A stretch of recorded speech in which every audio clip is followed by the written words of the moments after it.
We try to break everything down into 4 quarters as best we can, and you know, the football season breaks down very smoothly, right? You break it into groups of 3, and so you know, we're right in the middle of the 3rd quarter right now, and we talk an awful lot in this program about how difficult it is being in the middle. You know, everyone's excited for the beginning. When you get to the end, there's a finality to it that creates a little bit of energy. You know, where things separate is in the middle, because that's when you really got to reach inside yourself and find something. And you know, that's where we're in a really difficult, you know, stretch right here of 3 games, 2 of them on the road. We got a short week coming up against Wake, and you know, this is the challenging part of our schedule, and how we handle this will ultimately determine what type of season this becomes. Go out there tonight, you bring fire, you bring passion, you bring energy, you bring physicality.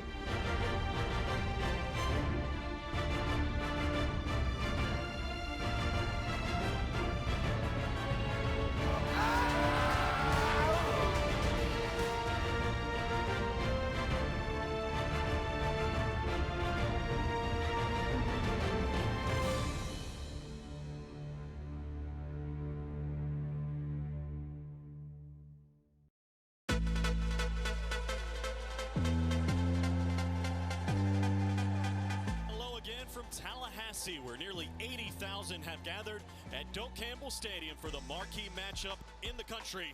It's number 16 Duke and number 4 Florida State. Great to have you with us. The Blue Devils are 5-1, 2-0 in the league. The Seminoles 6-0 and 4-0 in the ACC. Charlie Ham is set, and away we go on a Saturday night in Tallahassee. Moore to the outside left, 40, turns it upfield, 35 and 30, down the sideline. Jacquez Moore is brought down inside the 10-yard line. They say touchdown. He stayed in bounds along the left sideline, and the Blue Devils have the lead. A slap of the hands for Travis. Here's the snap. They only rush 3 back at his own end zone. A pump fake, launches to the side, tipped into the air and intercepted, and taking it back for a touchdown. It's Chandler Rivers with a pick 6. It popped up into the air. Stinson with the big hit. And the Beaumont, Texas native is in the end zone. From 33 yards out. Good snap, good hold. The kick is on the way. It's got plenty of leg, and it is good. And the Blue Devils have the lead back with 36 seconds to play here in the half. On 4th and 3. And now everybody scrambles. Very similar to the play we saw against Notre Dame. It ended up in a Jordan Moore touchdown. Waters now is behind Beelan. From the shotgun, they bring Moore in motion right to left. He peels back out to the right. Here's the snap. Beelan to throw. Looking downfield, under pressure, lofts it in zone, incomplete for Calhoun. And the Blue Devils turn it over on downs. So Florida State trying to grab the lead for the first time tonight. Travis from the shotgun. Duke crowds the line of scrimmage. Tucks to run to the right, trying to get outside. Cuts inside. He's got a touchdown. It's Coleman in motion, right to left. Backpedaling. Screen set up. It's caught. It's Toafili inside the 20. 10-5. Touchdown, Florida State. The Blue Devils had the rush on, and Florida State had the perfect play call. So the final score will not be indicative of the way this game was played. But it will be a win for Florida State as the Seminoles improved to 7-0 and 4 and 5-0 in the league, and the Blue Devils fall for the second time this season. Now 5-2 and 2-1 in the ACC, and they'll turn their attention very quickly to Louisville next week.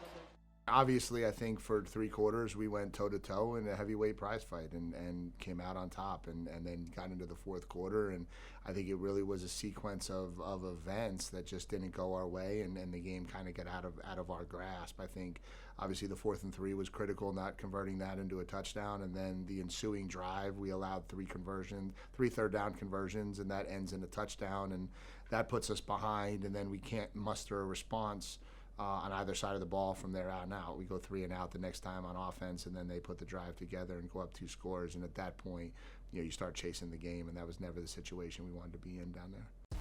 I think everything we're going through is a learning curve. I think we're learning how to become the program we want to become and the program we're capable of becoming. And you know, unfortunately, sometimes there's some painful steps along the way. I think, you know, what it takes to execute in the 4th quarter in that kind of environment, it feels frenetic. And I think one of the things maybe that we looked at internally just from a mentality standpoint is how to control that a little bit better. We did some very untraditional things for Duke football in the fourth quarter in terms of how we executed, and I think those are the things we've got to look at and say, okay, we've got to figure out how to calm our minds, focus on the things that are really important, and execute when the stakes get really high. And it does feel like there's a little bit of a frenzy about how the game's being played. Duke All Access is brought to you by Gatorade. Greatness isn't about what you've done, it's about what you do next. By Continental Tire, the smart choice in tires. And by Coke Zero Sugar. They say Coke Zero is irresistibly tasty. Does that make it the best Coke ever? Find out for yourself.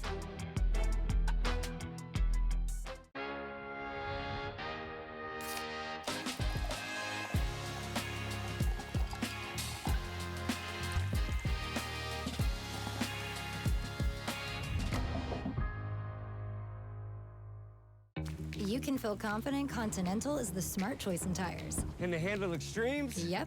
Tested from the Texas desert to near the Arctic Circle. Really? Really. Anything for the guy who finds that one pothole? Yeah, road hazard coverage has your back. For real? Absolutely. Were they made by like a bajillion engineers? Well, closer to 100. Continental. Welcome to the smart choice in tires. Every year, thousands of athletes disappear in clutch moments due to falling hydration levels. I used to go missing all the time. I let everyone down. I even let Shannon Sharp down. Yeah, you let me down. They've been told how you feel yourself doesn't matter, that electrolytes are all the same. Then just like that, they're gone. Get yourself back in the game. Get yourself a Gatorade. Could be the difference between dominating and disappearing. Gatorade, rehydrate, replenish, refuel. Statistically, the world is losing color. But who wants a gray world when we could have this? Honey yellow, periwinkle, indigold. Things stay the same when the same is where you stay. But in hundreds of Delta destinations, simply opening your eyes can open your world.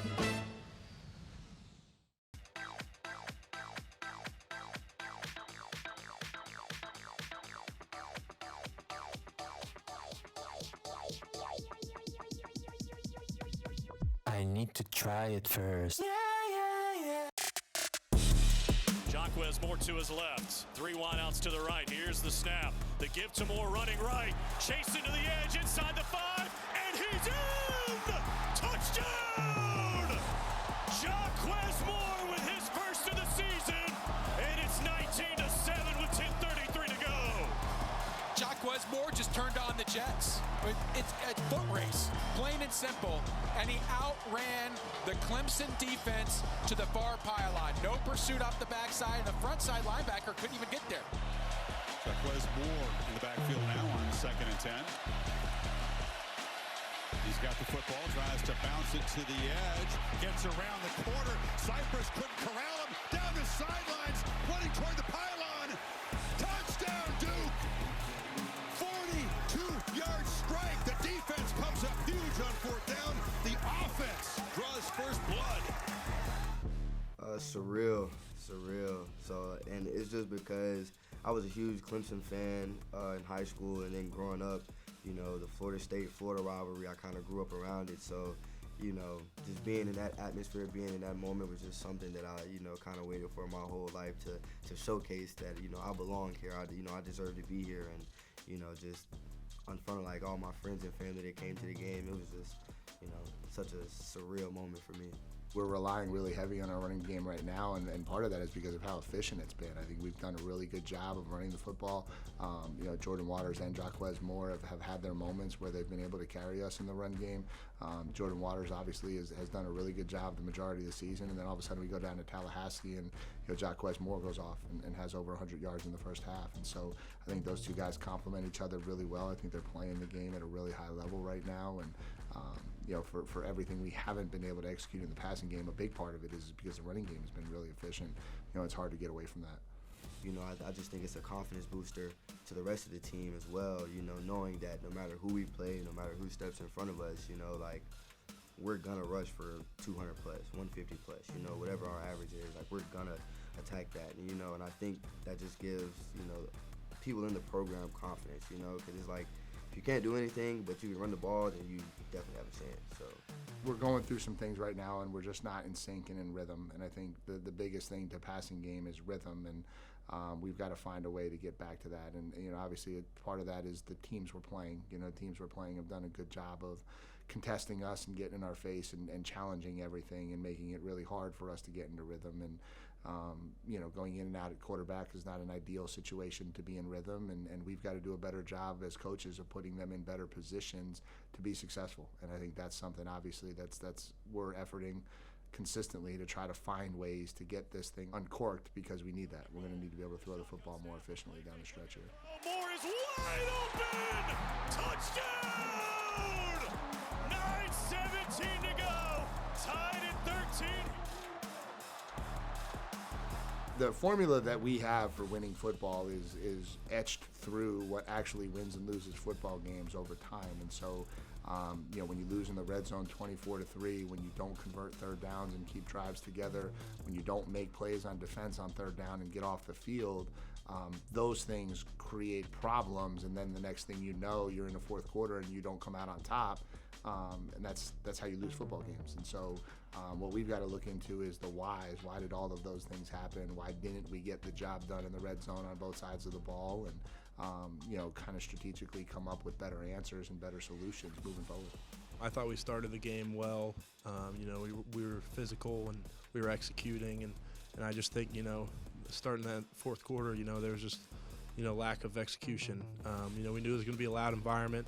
We knew we were going to have to communicate and you know, time up, you know, our cadence, and we knew what we were getting into. And, you know, I just think, you know, towards the end of that game there, we just didn't execute, and, you know, a lot of our mistakes were self-inflicted, and, you know, I just think, you know, it was a lack of execution towards the end, and I think that's kind of what you saw. Every year, thousands of athletes disappear in clutch moments due to falling hydration levels. I used to go missing all the time. I let everyone down. I even let Shannon Sharp down. Yeah, you let me down. They've been told how you feel yourself doesn't matter, that electrolytes are all the same. Then just like that, they're gone. Get yourself back in the game. Get yourself a Gatorade. Could be the difference between dominating and disappearing. Gatorade, rehydrate, replenish, refuel. People have trusted Reed's Jewelers with their life's moments since 1946. That's because we're family owned. We treat everyone who walks through our doors or visits our website as a part of our family. We have a beautiful selection of jewelry and watches for any occasion. We offer free shipping and returns, as well as multiple payment options to make sure you find the perfect gift. See why people have trusted Reed's Jewelers to celebrate their life's moments for over 75 years. It's bow time. It's not just football season. It's tailgate season. And this season includes every kind of football. Crispy. Will you accept this leg? And everything that's not. Because it doesn't matter where you tailgate, with crispy hand-breaded chicken and scratch-made biscuits. It's her! You're not just tailgating, you're tailgating like a legend. It's bow time. Head to Bojangles and grab your tailgate box today. Duke's new century cries out for a university where the drive to discover is not hemmed by disciplinary logics, where philosophers work side by side with physicians and physicists, where nurses find inspiration in narrative theory, where mechanical engineers team up with marine biologists or musicians. I believe Duke will continue to be that university, together.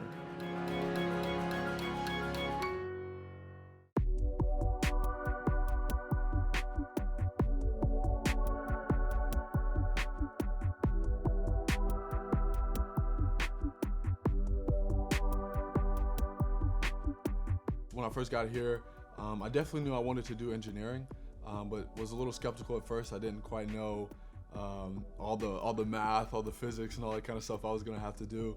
But Duke has just been absolutely amazing, especially like the athletic department, with all the support that they have, just being able to help me know like what classes I needed to take, and then also just being able to find like tutors so that I'm able to, you know, get ahead when I can. But now, so my major is in biomedical engineering. The program at Duke is absolutely phenomenal. I've had some really life-changing experiences just working with the faculty here, some like the students and peers as well, being able to do and like work on some really, really cool projects. And then my next step is to work into the Master's Engineering Management program, which essentially is more focused on like the business side of engineering. And I think I've been leaning more into that and kind of am done with like the math part of things, but I'm definitely excited for the future. It's definitely one of the hardest engineering fields to go into, just because we have to know just a little bit about like everything. I've done classes with like electrical, like circuits. I've done stuff with coding. We've done stuff with like CAD, like 3D design, 3D printing. And then I've done like a little bit of woodworking too. But I definitely think it's a field that requires the best of you. And it requires you to, you know, kind of step outside your comfort zone a little bit. But yeah, it's a pretty big field. There's definitely a lot of things you can do with it. I'm still trying to figure out exactly what it is that I want to do in the field and how I can contribute to the world. But I think I'm headed in the right direction.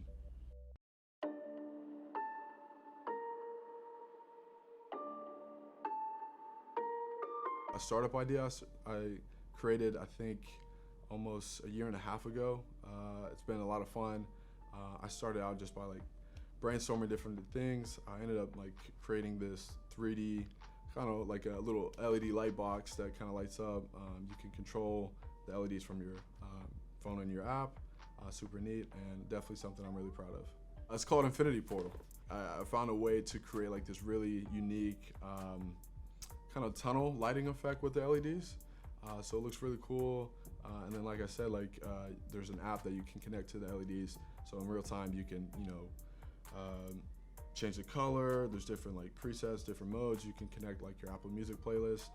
My newest ones are pretty neat. Like they have a rechargeable battery, so the battery lasts 8 hours. And then I also have a removable handle so that if you wanted to hang it up on a wall, you could. And it's been a lot of fun. I've worked really hard. I started selling a few of them maybe late April, I want to say. And then I participated in different startup events on campus, just networking, connecting with people. It's definitely been a lot of fun. And then now I'm proud to say like I've been able to join like this mentorship program. So it's called the Melissa and Doug Foundation through the I&E department here at Duke. And they help students with startup ideas, take them to the next level. But it's definitely been a lot of fun. The goals ultimately is just to take it as far as I can and then just see where life goes. I got involved with Duke Enable, and what they do is they help build prosthetics for just people in the area. And the best part about it is just the 3D printing.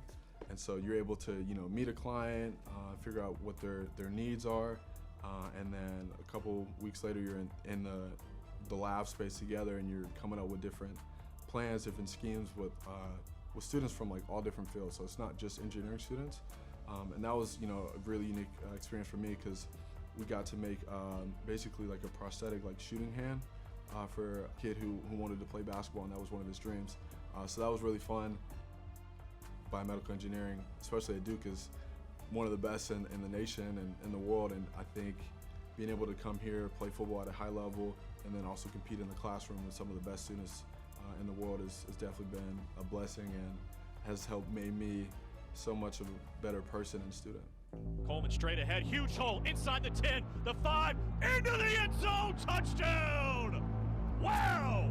Coleman right up the gut. Straight ahead, Coleman inside the 5, spinning into the end zone for the touchdown. You know, obviously he was a kid who came in with high expectations for this season, and he's a kid that we have a lot of confidence in. Unfortunately, he kind of suffered an arm injury in training camp, and it's made it really difficult from a ball carrying standpoint. I think he's gotten back healthy. He's gotten it as strong as he can.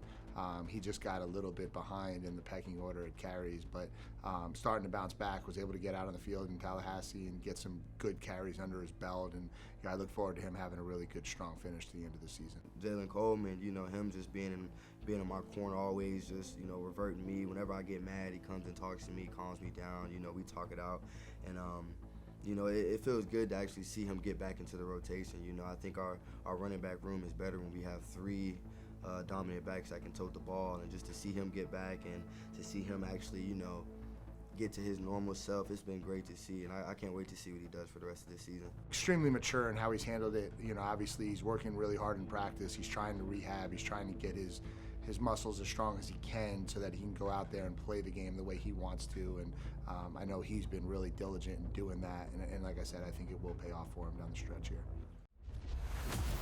These mascots represent some of the most heated rivalries in college sports. What could possibly bring them all together?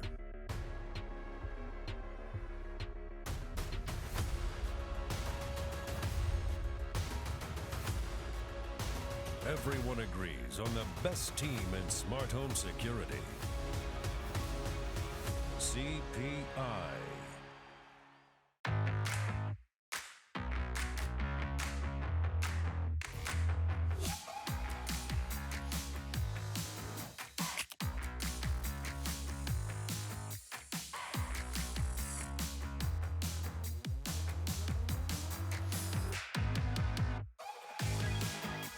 Create a backyard that's out of this world. Right now, save $30 on the GTA 26 handheld battery pruner. Real steel. Find yours.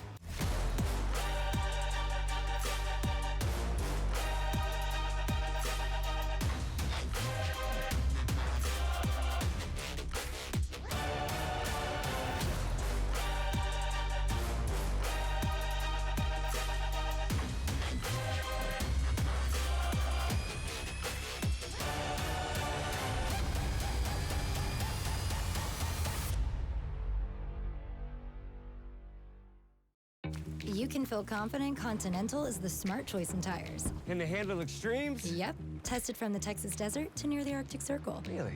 Really. Anything for the guy who finds that one pothole? Yeah, road hazard coverage has your back. For real? Absolutely. Were they made by like a bajillion engineers? Well, closer to 100. Continental. Welcome to the smart choice in tires. Duke Football 360 with Dave Harding, presented by Continental Tire, the smart choice in tires. There's been a lot of hype around the Duke defense, and rightfully so. They've been playing well as a unit. A big part of that has been the play of the linebackers. Some questions coming into the year with the departure of Shaka Hayward, who was a fantastic linebacker. Who was going to step up? Who were going to be the big-time playmakers? It's a deep position. They rotate a lot of players through, but two have kind of risen to the top. That's number 8, Dorian Mausi, and number 12, Trey Freeman. Through 7 games this season, they are both top 20 in total tackles within the conference. They have, one of them has led the Blue Devils in tackling in all but 2 of their games this season. We're going to look back at the Florida State tape and how they were able to impact the game. Here's number 8. This is Mausi lined up as a lone linebacker in the box. As the play starts to develop, you see the tight end come in motion. Trey Freeman, Blue Devils already showing that they are comfortable with him running one-on-one with a receiver or the tight end down the field. They get set. These two players have a lot on their shoulders.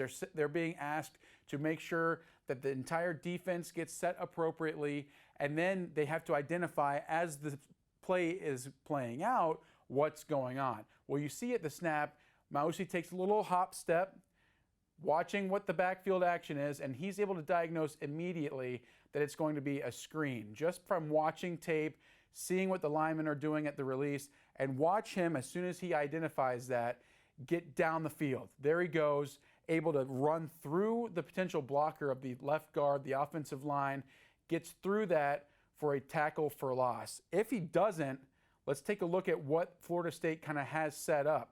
Eliminate Mausi, you've got a blocker here, and a whole lot of green grass to run. Instead, Mausi able to get through the person that was supposed to block him, make the tackle in the backfield. Excellent identification by number 8. Here's Mausi again. This is in the run game. He gets downhill quickly because he sees that backfield action that comes from watching tape, being able to diagnose what the offense is doing. They've got an H-back looping around here. This is number 6, trying to get a block on him. It doesn't all come down to being able to assess what's happening. You have to be physical at the point of attack, watch him work through the blocker, and get to the running back for a tackle. Trey Freeman has been excellent. Had an interception earlier this season, as did Mausi, but watch what he's able to do in coverage. This is excellent work by a bigger linebacker in space, dropping into the zone. Florida State releases the running back up the middle of the field. When he receives the football, he's catching it right there. There's a lot of space for him. That's a tough tackle to make. Big linebacker, shifty back in the open field, and watch Trey Freeman corral him beautifully. It's not just something he does at random. He's consistently showing great athleticism in the open field. Despite the back trying to make a cut, he's able to tackle him, bring him down to the ground. Both Dorian Mausi and Trey Freeman coming on strong for the Blue Devils. When they're at their best, the rest of the defense is at their best. Klubnik to throw. Pressure comes. He fires to the right. Tipped and intercepted! Mausi's got it at the 49-yard line!